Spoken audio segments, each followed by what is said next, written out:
Strike strike पड़ गई channel पर। इस तरह की काली रात थी कल इस तरह का माहौल बनाया गया था वाईटी पे कि ना जाने कितने चैनल उड़ जाएंगे रातों रात। इस तरह का गुस्सा दिखा था लप्पू का। नमस्कार, मैं आपकी मंजरी आज फिर हाजिर हूँ आपके साथ व्लॉगर्स रिव्यू पर, और ये व्लॉग होने वाला है जीजा पर, जीजा और उनके शागिर्दों पर। जीजा ने कुछ किया और जैसे ही शागिर्द को पता चला कि जीजा जी क्या कर रहे हैं, शागिर्द एक्टिव हो गए और शागिर्द को भी ज्ञान प्राप्त हो गया जीजा से, जीजा के व्लॉग से। तो चलिए शुरू करते हैं ये कहानी शुरुआत से।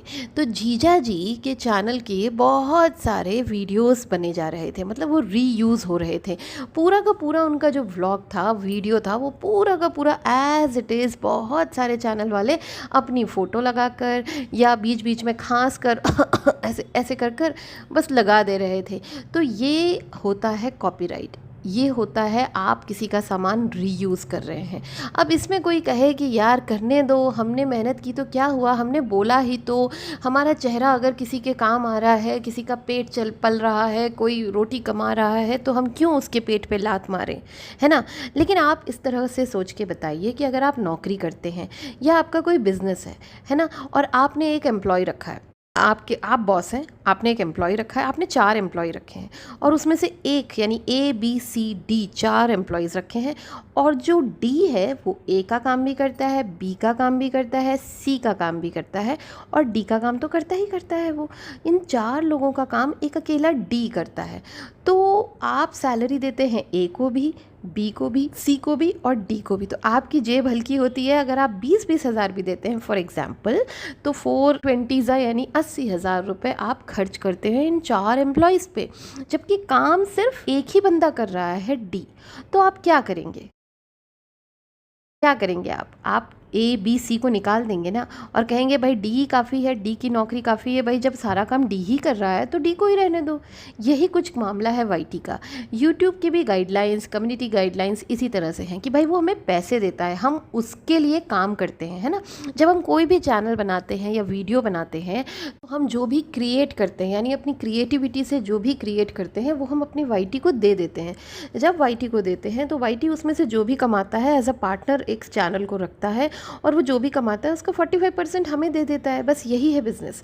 अब अगर हमारा क्रिएट किया हुआ सामान 4 लोग और उसे एज इट इज़ वैसे के वैसे ही डाल देंगे और वो लोग भी पैसे ले लेंगे वाईटी से, तो वाईटी के तो ज़बरदस्ती 4 बार जेब ढीली हो गई ना, एक ही क्रिएटिविटी के लिए, एक ही सामान के लिए। तो इस तरह का मामला है जीजा का। मैं नाम नहीं लेना चाहूँगी क्योंकि अब मामला कुछ और ही हो गया है वाईटी का, अदरवाइज़ मैं उनका नाम लिया करती थी। यहाँ पर मैं बोल देती हूँ सुमित जी एक बार।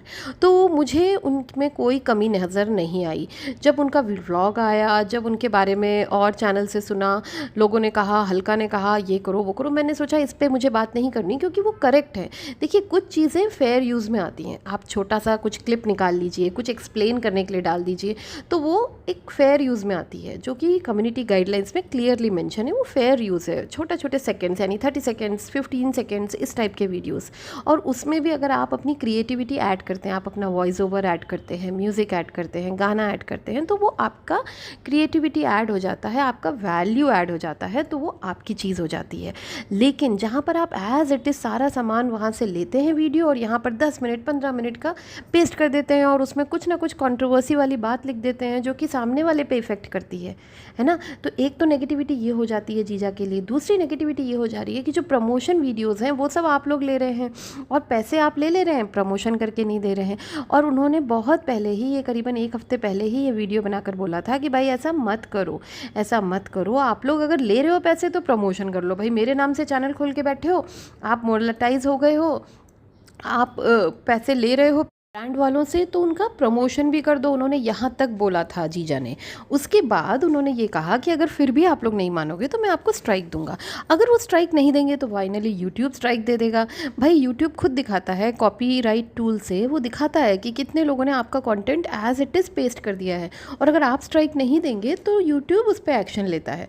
और जब वो एक्शन लेता है ना, तो वो आपके चैनल की भी रीच कम कर देता है, क्योंकि आपने उस पर एक्शन नहीं लिया, यानी आप चाहते हैं कि यूट्यूब ठगा जाए, है ना। ये इस तरह की सोच हो गई ना। यूट्यूब समझता है सारी चीज़ें, लेकिन फिर भी जीजा जी, यहाँ पे जीजा ने कोई गलती नहीं की है। जीजा इज़ राइट।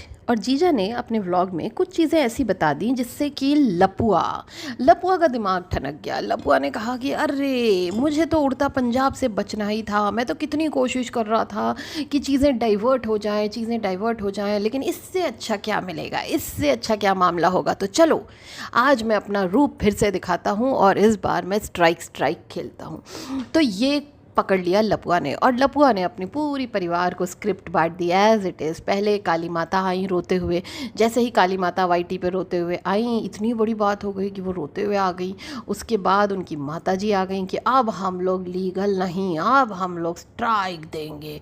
उधर उनकी बहन मतलब बहू जी आ गई। बहू जी कहने लगी, बड़ी बहू घर की, कि भाई हम तो अब बहुत हो गया, अब हम लोग कुछ और करेंगे, अब हम लोग है ना कुछ और करेंगे, अब ये नहीं करेंगे। ये वाईटी पे भगवान देवी बनने से नहीं होता है, यहाँ काम करना पड़ता है। जी हाँ, हम समझ रहे हैं आपका इशारा किस तरफ है लप्पी, हमें समझ में आ रहा है। हम बात करेंगे इस बारे में भी, लेकिन लाइव में। तो लप्पी जी यहाँ पर किसी और को फिर टारगेट कर रही हैं और वो कह रही हैं वाईटी पे काम करना पड़ता है। वाईटी पे क्या काम करना पड़ता है बाय द वे? देवरों के साथ गुलछड़ने उड़ाने पड़ते हैं, देवरों को अपने हाथ से खाना खिलाना पड़ता है। हाँ लप्पी, हम समझ रहे हैं, देवरों के साथ पूल पार्टी करनी पड़ती है, तब जाके व्यूज़ आते हैं, है ना लप्पी? तो माता जी का कहना है कि आप लोगों को कुछ दिखता है तो उस बारे में बात करिए और इधर उधर की बात ना करिए। तो मुझे ये नहीं समझ में आ रहा कि जिस चैनल का नाम ले लेके आप इतना चीख रहे हैं, उस चैनल ने क्या गलत बोल दिया? ये घटिया बातें सारी आपके थ्रू ही आई हैं। फट गई तेरी, फट गई उसकी, फट गई, ये सारी बातें कहाँ से शुरू हुई? ये सारी बातें कहीं ना कहीं आपसे ही शुरू हुई हैं। आपने ही अपने व्लॉग में ये शब्द यूज़ किए हैं कि तेरी क्या फटती है अगर मैं देती हूँ अपनी बेटी को। तो ये जो लैंग्वेज है ये आपने शुरू की, आपने हमें सिखाया। हम तो वही बोल रहे हैं माता जी जो आप सिखाती हैं, हमें तो ये सब आता ही नहीं, हमारे माँ बाप ने तो हमें सिखाया ही नहीं। माता जी जो आपने हमें सिखाया हम बस उसी की बात कर रहे हैं। अब आपने क्या फटती है बोला, वही फटती है हमने बोला। अब आपने गलत क्यों समझा? गलत क्यों समझा? क्योंकि आपने गलत बोला था, है ना माता जी? इसे कहते हैं चोर की दाढ़ी में तिनका। चलिए बात करते हैं जीजा की और लपुए की। लपुए की आदत है जीजा को कॉपी करना। जैसे ही जीजा को उसने देखा कि उसका एक बड़ा सा स्टूडियो है, वो इस तरह के वीडियोस बनाता है, लपुए ने भी अपना काम एक्सपेंड करने की कोशिश की, वीडियोस बनाने की, सॉन्ग्स बनाने की, पता नहीं क्या क्या किया। मनाली गया, स्टूडियो बना लिया घर में जो हमेशा बंद पड़ा रहता है, ये हमारा स्टूडियो है, ये हमारा स्टूडियो है, बस दिखाता रहता है, उसमें कुछ काम वाम नहीं होता। तो ये लपुए की आदत है, वो जीजा को कॉपी करता है। जैसे लप्पी सौतन मोड में ऑन रहती है ना, वैसे ही लप्पू भी सौतन मोड में ऑन रहता है। लप्पू का सौत कौन है? जीजा। तो वो जीजा को कॉपी करता है और हमेशा दिखाना चाहता है कि मैं उससे आगे हूँ और सीखता उसी से है उसी का शागिर्द। जीजा शांति से अपने व्लॉग में आते हैं, बताते हैं 2 दिन पहले 4 दिन पहले, और उसके बाद स्ट्राइक दे देते हैं जो लोग उनकी वीडियोस को फुल्ली कॉपी कर रहे हैं। बस ठीक है, रिएक्शन चैनल को नहीं। यहाँ पर लपुआ आता है और खूब हल्ला गुल्ला करता है। पहले तो उनके घर के सारे लोग उस चीज़ के ऊपर व्लॉग बना लेते हैं, फिर वो अपने वो गंदे वाले लपुए को जो नहाता नहीं है, छोटा लप्पू, उसको आगे कर देते हैं। वो नाली का वो कीड़ा है, उसको जब निकाला जाता है जब गंदगी फैलानी होती है, वो उस तरह का कीड़ा है। सच में तरस आता है भंजना पर, सच में। खैर, तो फिर उसे निकाल दिया और खुद भी आ गए मैदान में, माँ को भी ला दिया एक वीडियो, और पूरे लोग लगे पड़े हैं गंदगी फैलाने में। और उसी में बेटे ने वो हरकतें की जिससे उसका असली चेहरा सबूत के साथ सामने आ गया। जो पुरानी कंट्रोवर्सी में लोग प्रूव नहीं कर पा रहे थे ना, वो उसने कल की लाइव से प्रूव कर दिया। पहली चीज़ कि उसकी पीआर टीम के नाम, सारे पीआर टीम के नाम वहाँ पे खुल गए, आराम से सबको पता चल गया कौन है पीआर टीम वहाँ पे। अब किसी को छुपने की ज़रूरत नहीं है। जैसे एमजी खुल्लम खुल्ला आके बाहर बात करती है ना कि मुझे बोला है कि वापस आ जाओ दीदी, हम फिर साथ में आएंगे, तो मैं आ रही हूँ, कुछ हो रहा है वहाँ पर, मैं आ रही हूँ, और अब हमारा परिवार अब ले लिया है एक्शन, और अब ना ये सेना वो सेना सारी सेना आगे आएगी, कोई काम नहीं है सेनाओं को, सिर्फ एमजी के पीछे पीछे चलती है सारी सेना। खैर, उसकी क्या ही बात करना। तो और इन लोगों ने सुनी किस पीआर की सुनी? जिसके सबसे कम सब्सक्राइबर्स हैं, जिसको सबसे कम व्यूज़ आते हैं, जो सबसे कम पॉपुलर है, वो जो क्या बोलूँ, उसका तो नाम बोलने में, भैंसश्री है ना, भैंसश्री, वो भैंसश्री की बात सुन के ये लोग कर रहे हैं। खैर, कुछ इनकी आंटियाँ हो गई हैं, कुछ इनके अंकल हो गए हैं, इस तरह के रिएक्शन चैनल्स चल रहे हैं इनके पीआर में। तो एक तो पीआर टीम सामने आ गई, दूसरा उसका काम था उड़ता पंजाब को छुपाना, लोगों को इस तरह से गुमराह करना, लोगों का ध्यान भटकाना, उसको करने की कोशिश की उसने, और एक तरह से कहीं ना कहीं साबित किया कि ये इसके हाथ बिल्कुल लिप्त हैं इस उड़ता पंजाब वाले काम में।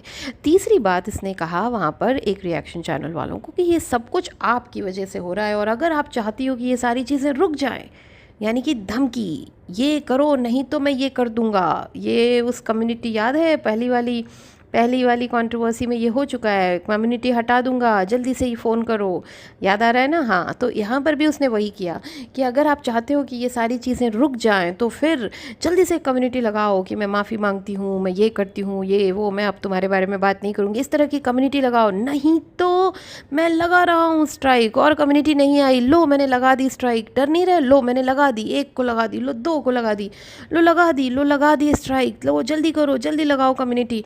इस तरह का व्यवहार जब जगत दीदी की तरफ से आता था कि वो इस तरह का व्यवहार करता था, धमकी देता था, इस तरह से ब्लैकमेल करता था, तो कोई नहीं समझ पा रहा था। लेकिन आज जब लाइव में उसने ये रिएक्शन चैनल वालों के साथ किया तो उसका असली चेहरा सामने आ गया। अब किसी को ये प्रूफ करने की ज़रूरत नहीं है कि वो कैसा आदमी है, उसने खुद अपने आप को प्रूफ कर दिया है कि वो कैसा आदमी है। तो यहाँ पर कंक्लूजन ये है कि एक तरफ सुमित जी यानी जीजा जी ने एक तरफ से स्ट्राइक दी उन लोगों को जिन्होंने फुल्ली उनके वीडियोस कॉपी कर लिए थे, जो ज़रूरी था 100% ज़रूरी था, क्योंकि उसके जो थंबनेल्स होते थे ना वो कंट्रोवर्सी क्रिएट कर रहे थे, पीआर मतलब जो थे वहाँ से गुमराह हो रहे थे, दूसरा वहाँ पे जो प्रमोशन मिल रहा था उसको वो पैसा लेके भाग जा रहे थे, इस तरह की चीज़ें हो रही थी। तो इसलिए उनको एक्शन लेना ज़रूरी था। उन्होंने किसी रिएक्शन चैनल वाले के ऊपर एक्शन नहीं लिया, जबकि उनको ये तक कह दिया गया कि वो चाइना जाके औरतें बेचते हैं और अपनी पत्नी उसकी बेटी बेच देंगे, इस तरह की भाषा तक बोली गई। फिर भी उन्होंने एक्शन नहीं लिया किसी भी रिएक्शन चैनल वालों के ऊपर। हाँ, उन्होंने अपने व्लॉग अपने चैनल से बताया कि वो क्या करते हैं, लेकिन उन पर कोई एक्शन नहीं लिया। दूसरी तरफ लप्पू है, लप्पू लेता है एक्शन किसके ऊपर, जो रिएक्शन चैनल उनको उनका आईना दिखा रहे हैं, और जो भी भाषा वो यूज़ कर रहे हैं वो सिर्फ जवाब दे रहे हैं उनकी माता जी की भाषा का। तो जो भाषा उनकी माँ बोलती है वही भाषा वो रिएक्शन चैनल ने बोला, जवाब दिया, उसके ऊपर वो एक्शन लेता है। साथ ही वो सारे छोटे छोटे रिएक्शन चैनल्स वाले इंक्लूडिंग बहुत सारे बड़े चैनल्स को भी वो स्ट्राइक भेजता है, और इससे ये साबित होता है कि लपुआ बुरी तरह से डरा हुआ है उड़ते पंजाब से। चलिए, आज के लिए इतना ही। लाइव में मिलते हैं, लाइव में आज बहुत सारे डिस्कशन होंगे, आइएगा ज़रूर। Take care, bye bye.